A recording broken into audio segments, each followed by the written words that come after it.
Hey, everybody. Hey there. Hi, replay people. I heart you. Peekaboo. Peekaboo to the replay people. I heart you. As we give a moment for live people to join us. Hi, everybody. If this is your first time joining us, I'm your host, Dr. Davina Jones. Welcome to the Midday Moment. The Midday Moment is the place where we expect great things, y'all. Not because we ignore the questions of our day, and not because we ignore the challenges of our day. We expect great things because we recognize that we are both fully human and fully divine. In our fully human selves, we got stuffs. We got issues, y'all. In our fully human selves. And in our fully divine selves, we got answers to the stuffs. We got answers to all the stuffs. And so the midday moment is designed to make sure you are tapping into your divine. When you tap into your divine, you tap into your river of hope, your river of restoration, your river of answers. You tap into your river of love.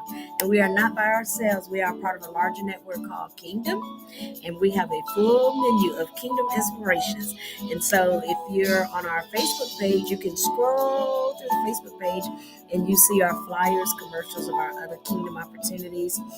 They include the Daily Download with Dr.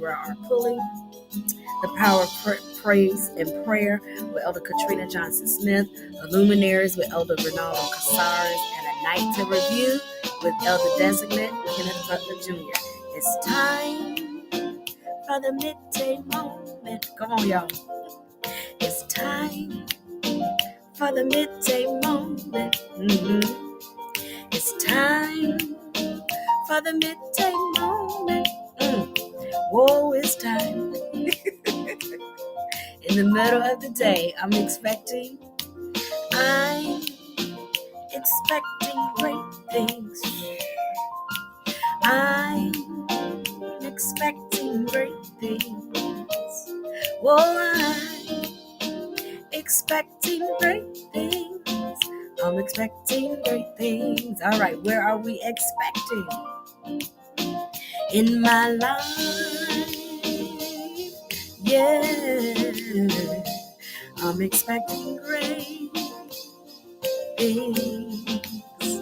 In my home, oh, I'm expecting great things, yeah. Around me, I'm expecting great things, yeah. Hey. Eyes may not see High Bishop Zimmerman. You may not see High Tammy. I may not see, but I choose to believe. You may not see, but I choose to believe. I believe in great things. All right, everybody, say thank you, theme song. Thank you, theme song. All right, and theme song says you are welcome. Yay! All right, thank you all for joining me with the Midday Moment. I hadn't said this in a long time. It used to be a part of my opening. I do the Midday Moment because there's a strategic way that I live my life. Because I believe that we were born on purpose. And I believe that we were born on purpose so that we can overcome on purpose. And live out our purpose. Yes. And so I live my life strategically. Oh, that's my walkie-talkie. I'm going to turn them down. Find a bag of screws that I put in with the shelf. Okay, that's security. Sometimes I'm on break, so I'm good. I got team members that are listening in too. And so I live my life strategically so that I can experience and manifest purpose in my life and live my life abundantly. And so I offer you these reflections as well.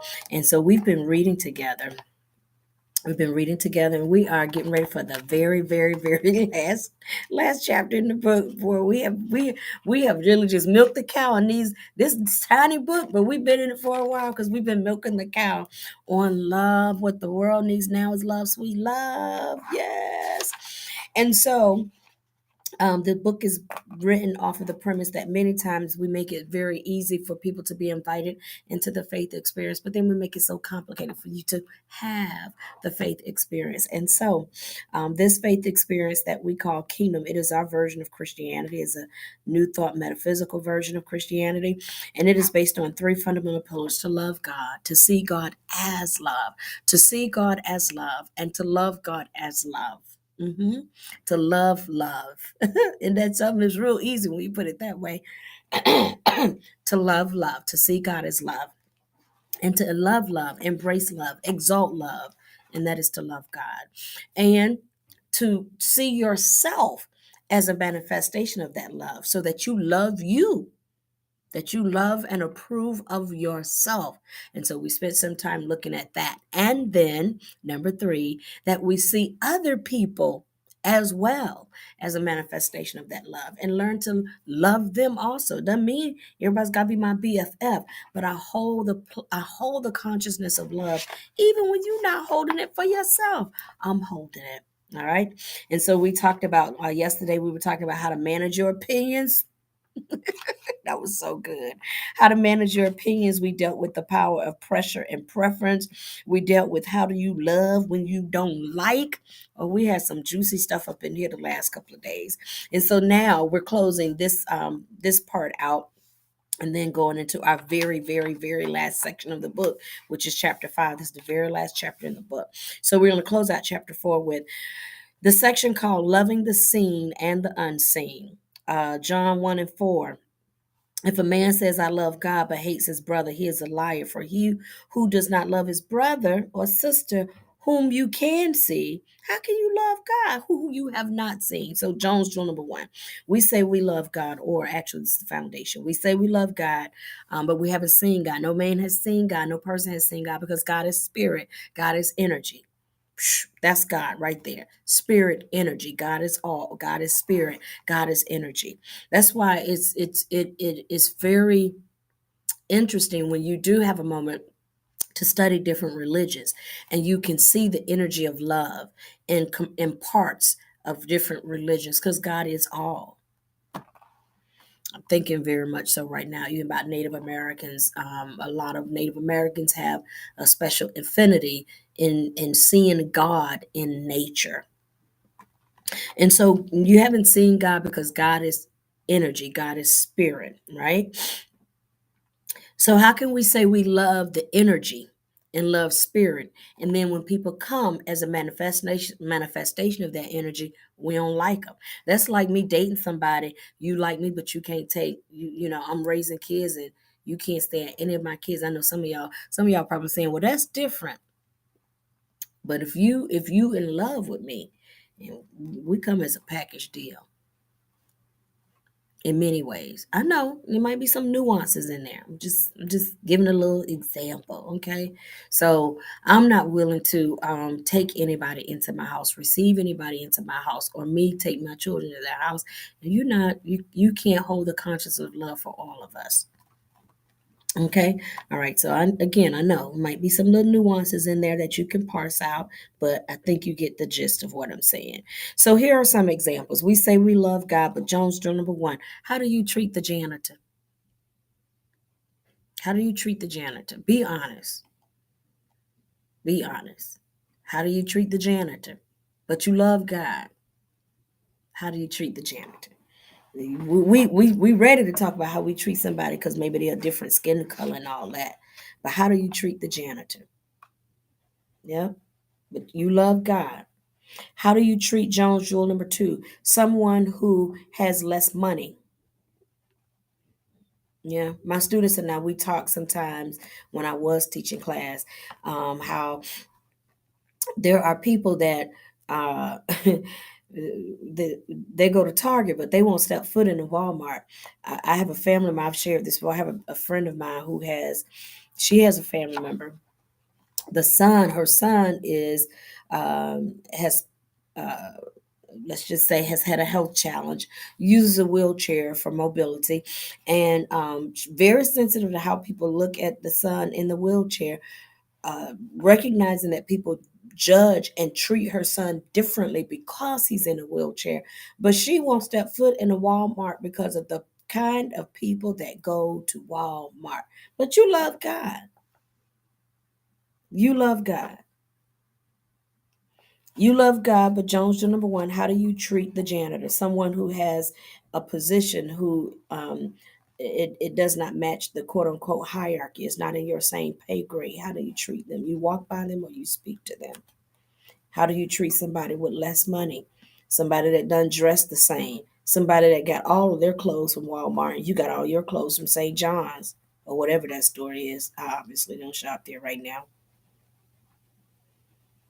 Number three, how do you treat somebody who has more money or more prestige? So, those are three questions that I leave you with. I can tell you for a fact, I know I have been guilty of all three of these at different points in my life. Are you willing to be honest? I'm willing to be honest. I know I have giggled and Googled and hissed at something because it was different. I've grown, but I've done it. And until we're willing to be honest about that, we are not perfecting love. You know, I'm going to tell this story. I'm going to tell somebody else's story only because they should. Let me see. Did they share it publicly? I got to think. Did they share it? Okay, so I can't put a name to it. I can't put a name to it. So I'm going to say, I know somebody. It's not like, it ain't like that, but just out of respect. I know somebody who was leading an organization and they were playing host to another organization. And everybody from this other organization, they they showed up at the event um, using public transportation. And so the person that I know talked about how they were like, oh my gosh, like that's the best they could do. Laughed and laughed and laughed. And sometimes shortly thereafter, the person that I know shared how they had a car issue. And because they had a car issue, they were trying to resolve their car issue, and God brought it back to them how they were just laughing at the people on public transportation and say, you really desire to deliver and free yourself and get the breakthrough you looking for. Go apologize. Go apologize to that other person because you were laughing at that person and the people that came with them because they use public transportation. I'm willing to admit I've done it. I've been there. And I practice being very conscious to stay humble and not do that.